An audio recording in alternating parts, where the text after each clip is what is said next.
Aardvark. Tu te rappelles l'animal qui mange des fourmis dans la série animée La Panthère Rose ? Cet animal s'appelle l'Oryctérope, et dans cette vidéo, nous allons parler en détail de cette créature incroyable et expliquer pourquoi elle est vraiment unique. Ouais. Ah, c'est bien. Mais d'abord, pense à mettre un j'aime sur cette vidéo et à t'abonner pour plus de vidéos incroyables.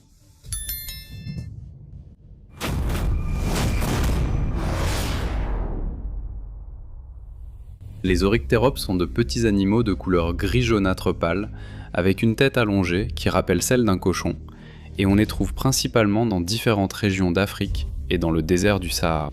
Leurs maisons sont des terriers profonds qu'ils creusent eux-mêmes, où ils passent presque toute la journée à dormir, ce qui est très probablement une technique pour échapper à la chaleur excessive de l'Afrique. Après une journée aussi peu productive, il sort de son terrier le soir pour chercher de la nourriture.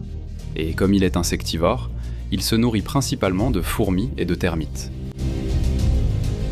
Il les chasse en utilisant ses griffes acérées et ses pattes puissantes. Avons-nous aussi mentionné qu'il peut manger jusqu'à 50 000 fourmis d'un coup ? Nous savons que vous avez sûrement faim, mais croyez-nous, les Oryctéropes les adorent. L'animal tire son nom d'une ancienne langue africaine et cela signifie littéralement « cochon de terre », car il passe la majeure partie de sa vie dans des terriers. On l'appelle parfois aussi ours fourmilier africain et souvent aussi fourmilier. Le cochon de terre ressemble un peu au fourmilier sud-américain, mais il n'est en aucun cas apparenté à ce dernier. Il n'est pas non plus apparenté au cochon, malgré son apparence porcine.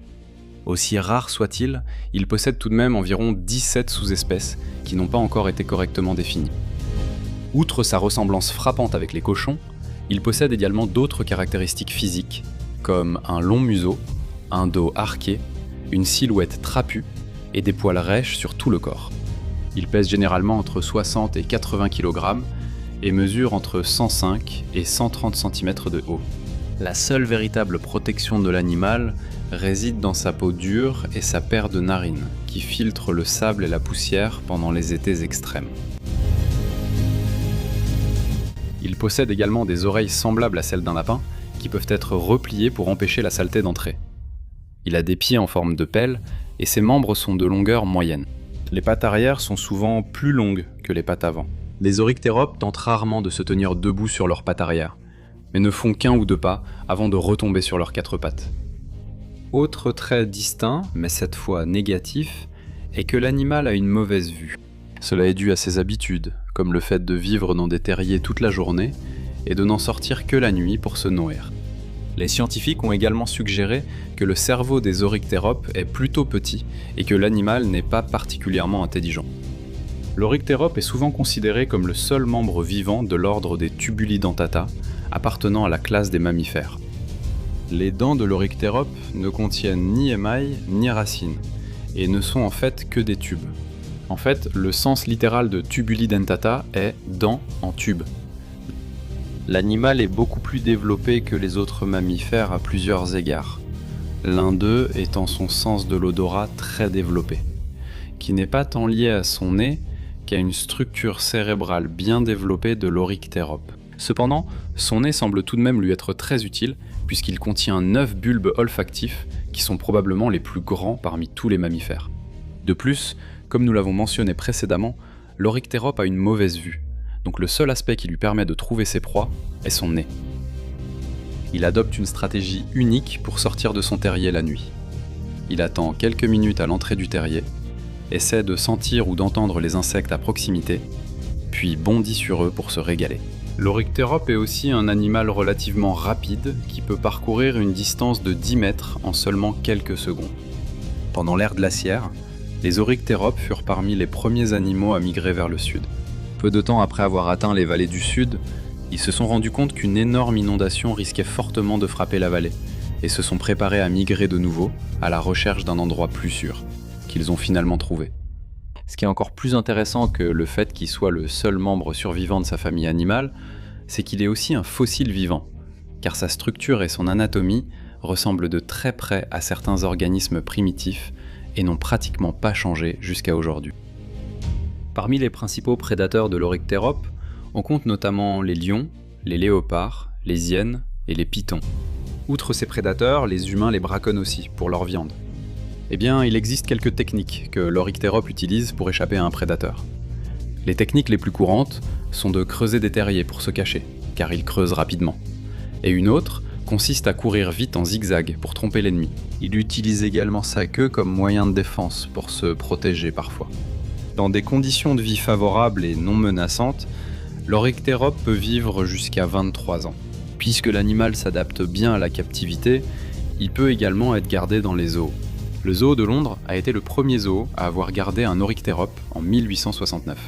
L'unicité de cette créature fascinante vient aussi de ses caractéristiques physiques, empruntées à diverses espèces comme les cochons et les lapins, expliquant les nombreuses hypothèses sur son parent le plus proche.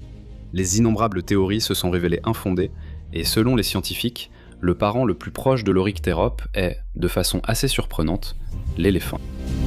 Et si l'on parle de son cycle de reproduction, l'Oryctérope a certaines saisons de reproduction spécifiques qui ont lieu chaque année. La période de mise bas dépend des types de régions dans lesquelles ils vivent. Dans certaines régions, ils peuvent mettre bas d'octobre à novembre, tandis que dans d'autres, la naissance a lieu de mai à juin. La période de gestation n'est généralement pas très longue, et une femelle Oryctérope donne naissance à son petit après seulement 7 mois. Le poids des petits Oryctéropes peut être descendre jusqu'à 2 kg, et ils passent les 2 premières semaines de leur vie dans des terriers souterrains. Nous savons donc l'origine de cette habitude. Après 2 semaines, la mère emmène son petit chercher de la nourriture la nuit. C'est parce que le petit n'est pas encore tout à fait capable de le faire seul avant d'avoir 2 ou 3 mois.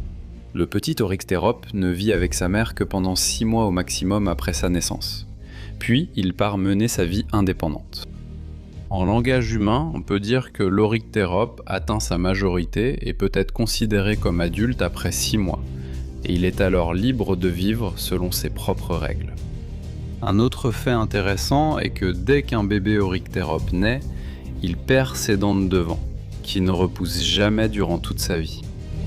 L'Oryctérope est l'un des rares animaux peu bruyants, ne poussant que de légers grognements selon les circonstances.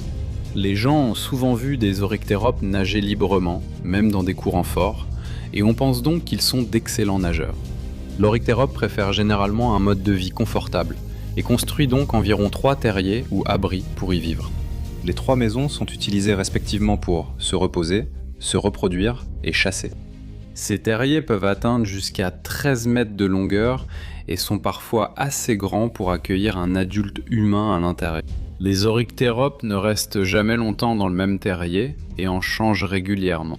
Leurs terriers sont souvent repris par d'autres animaux africains, tels que hyènes, hiboux, pythons et lézards. L'Oryctérope représente également un symbole important de la culture et du patrimoine en Afrique, avec de nombreux folklores et mythologies qui tournent autour de lui. Une ancienne divinité égyptienne était aussi représentée avec une tête proche de celle de l'Oryctérope. Dans certains groupes culturels et tribus, les dents de l'Oryctérope sont très prisées pour fabriquer des bracelets porte-bonheur et des souvenirs. L'Union internationale pour la conservation de la nature, UICN, avait classé l'Oryctérope dans la catégorie préoccupation mineure, malgré la diminution rapide de leur population. Nous ne sommes toutefois pas sûrs que leur nombre baisse vraiment, ou si nous les voyons rarement, à cause de leurs habitudes nocturnes. C'est un sujet plutôt discutable. Cependant, il y a une baisse possible du nombre d'Oryctéropes en Afrique de l'Est, de l'Ouest et du Nord. Néanmoins, les effectifs restent stables en Afrique australe. Que penses-tu de cette belle bête ? Faites-le nous savoir dans les commentaires ci-dessous, et dites-nous ce que vous aimeriez regarder la prochaine fois. À plus tard.